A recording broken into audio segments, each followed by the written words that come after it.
I have 5 little rules that you can follow as you find your spark and bring your spark to life. The first is to go after the things that you want. Let me tell you a story. So a friend of mine and I, we went for a run in Central Park. The Roadrunners organization, on the weekends, they host races. And it's very common at the end of the race, they'll have a sponsor who will give away something, apples or bagels or something. And on this particular day, when we got to the end of the run, there were some free bagels. And they had picnic tables set up, and on one side was a group of volunteers. On the table were boxes of bagels, and on the other side was a long line of runners waiting to get their free bagel. So I said to my friend, let's get a bagel. And he looked at me and said, the line's too long. And I said, free bagel. And he said, I don't want to wait in line. And I was like, free bagel. And he says, nah, it's too long. And that's when I realized that there's 2 ways to see the world. Some people see the thing that they want, and some people see the thing that prevents them from getting the thing that they want. I could only see the bagels. He could only see the line. And so I walked up to the line. I leaned in between 2 people, put my hand in the box, and pulled out 2 bagels.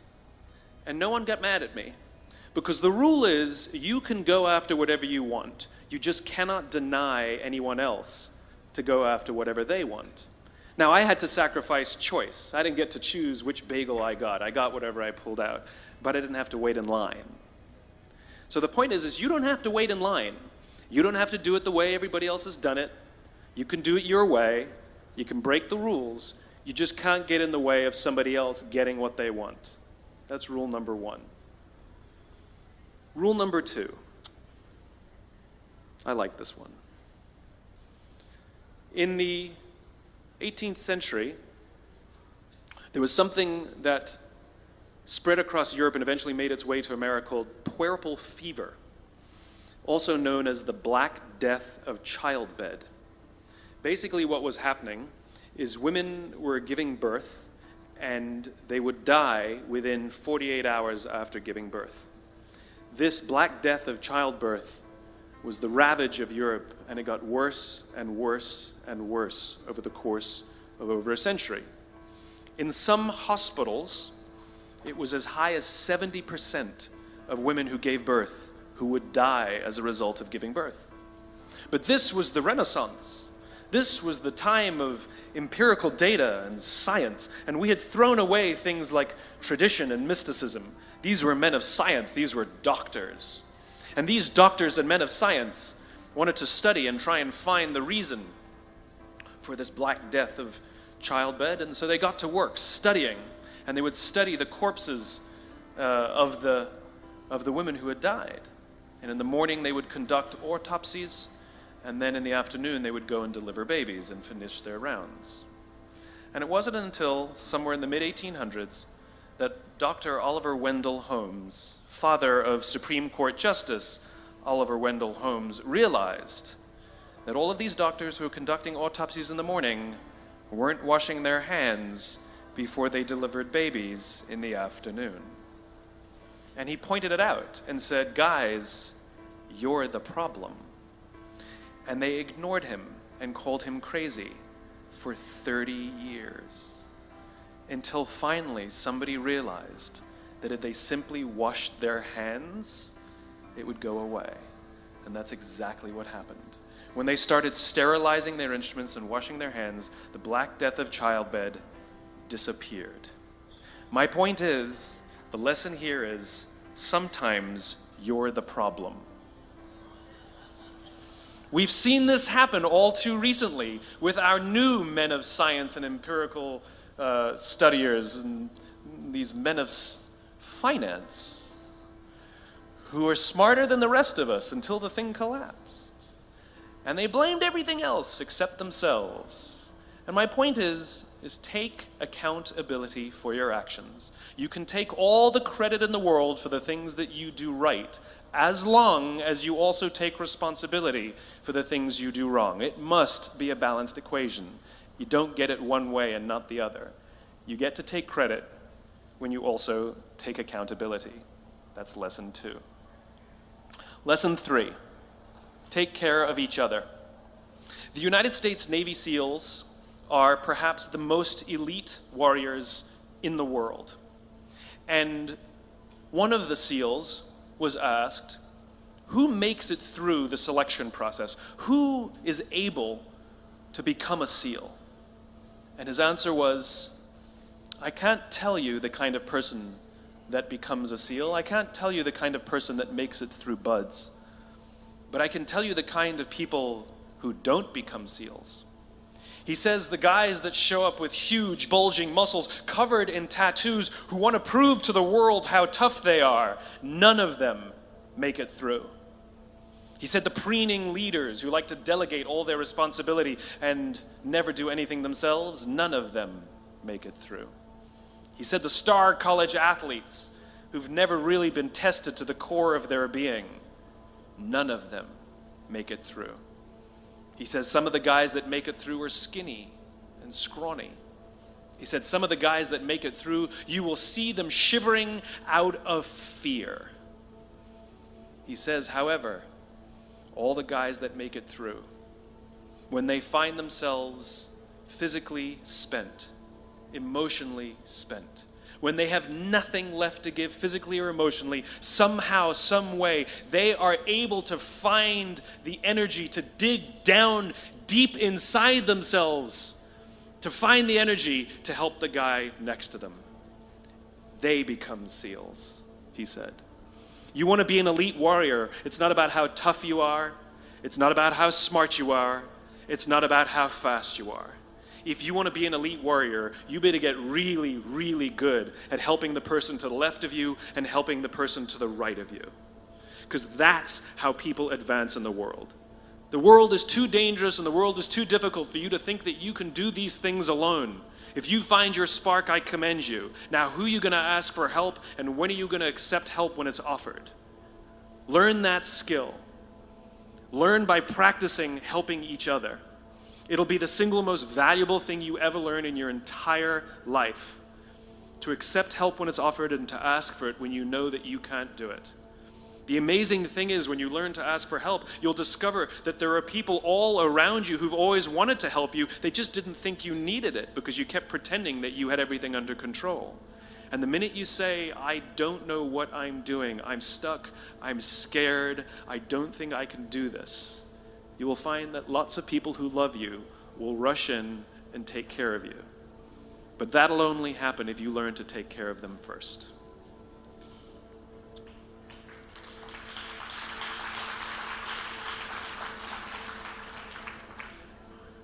Lesson 4.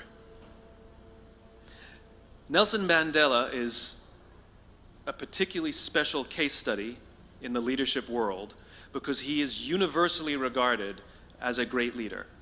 You can take other personalities, and depending on the nation you go to, we have different opinions about other personalities. But Nelson Mandela, across the world, is universally regarded as a great leader. He was actually the son of a tribal chief.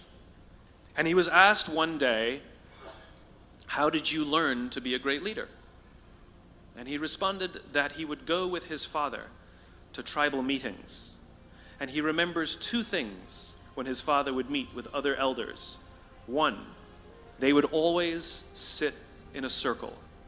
And two, his father was always the last to speak. You will be told your whole life that you need to learn to listen.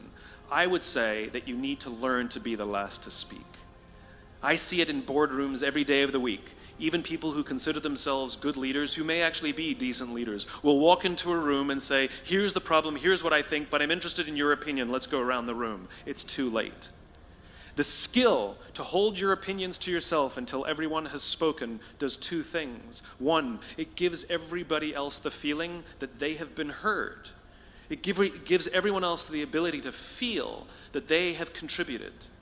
And two, you get the benefit of hearing what everybody else has to think before you render your opinion.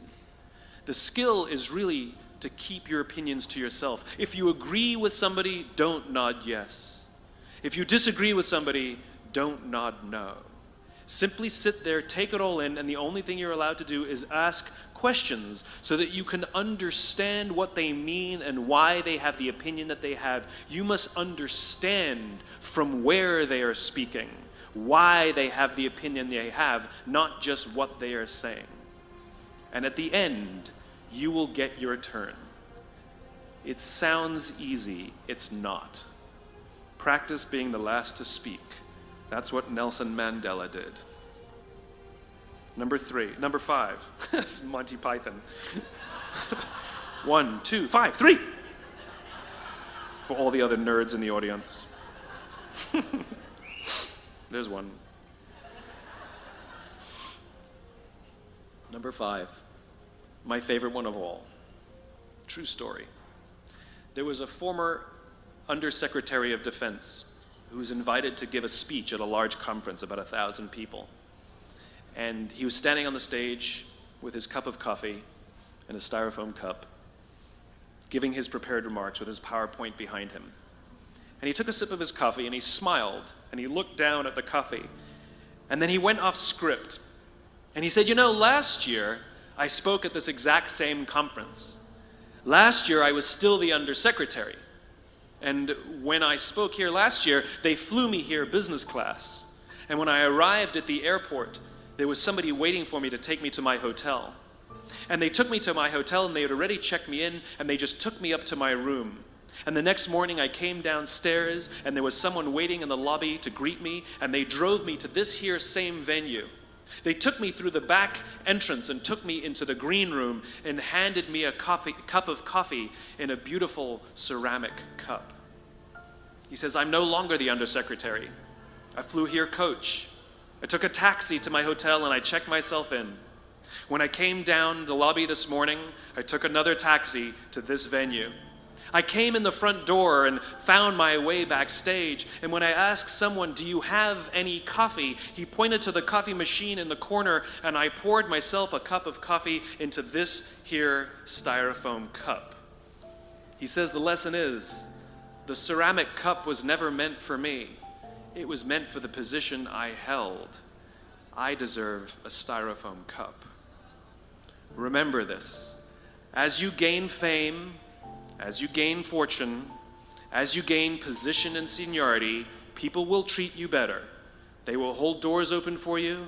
They will get you a cup of tea and coffee without you even asking. They will call you sir and ma'am, and they will give you stuff. None of that stuff is meant for you. That stuff is meant for the position you hold. It is meant for the level that you have achieved of leader or success or whatever you want to call it.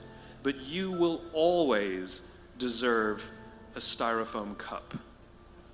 Remember that. Remember that lesson of humility and gratitude. You can accept all the free stuff. You can accept all the perks. Absolutely, you can enjoy them.